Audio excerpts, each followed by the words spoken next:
We've got a Fox News alert. It's a story we've been following from the beginning. Military heroes accused or convicted of war crimes under fire from the very government they volunteered to serve. Now in a Fox and Friends exclusive, Pete Hegseth reveals action about to be taken in the cases of Army First Lieutenant Clint Lawrence, Army Green Beret Major Matt Goldstein, and Navy SEAL Chief Eddie Gallagher.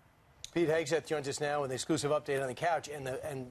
Clint Lawrence is somebody that Colonel West has been pushing for. A lot of people have been pushing for this. Members of the military, members of Congress, members of the media, and others. And these are cases I've followed very closely.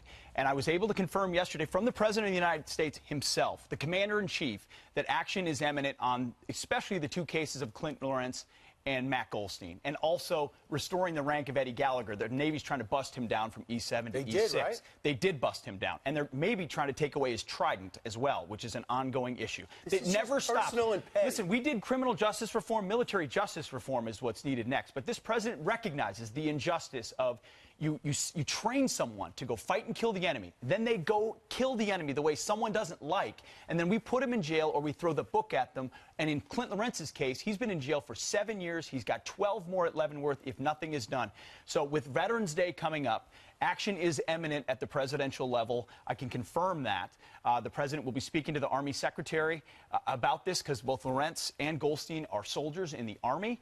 And he doesn't have to be a pardon or a commutation. It could be, but pardons and commutations, they imply guilt, that you've done something wrong and you need to be forgiven for that. The president's looking at, as the commander-in-chief, has a lot of latitude under the Uniform Code of Military Justice to dismiss a case or change a sentence. And from what I understand, that is likely what will happen here shortly. For people who aren't familiar with these cases, what did each of them do? Well, so you got Clint Lawrence was a brand new platoon leader in Afghanistan. He's leading his platoon on the second day he's in charge. Previously, people had been killed by suicide bombers on motorcycle. 3 men on motorcycles approach his platoon, not with a split second to decide. And they didn't stop. And they did not stop when told to stop.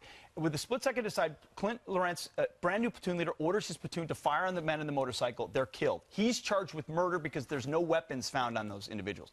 Later on, through forensics, they identified that at least 2 of these guys were Taliban bomb makers. And isn't a motorcycle considered a weapon? That's a tactic, absolutely, because it's a tactic the Taliban had used to run at platoons, get close, blow yourself up, kill Americans. And they're still using it today. In fact, the platoon leader in that area was killed just months later by the same tactic. So even though they've gotten more evidence, the Army has squashed it, and he's in Leavenworth, the president reviewing that case, and then the Matt Goldstein case, the president, you remember, tweeted a couple of weeks ago that it was, so we knew that was under active review.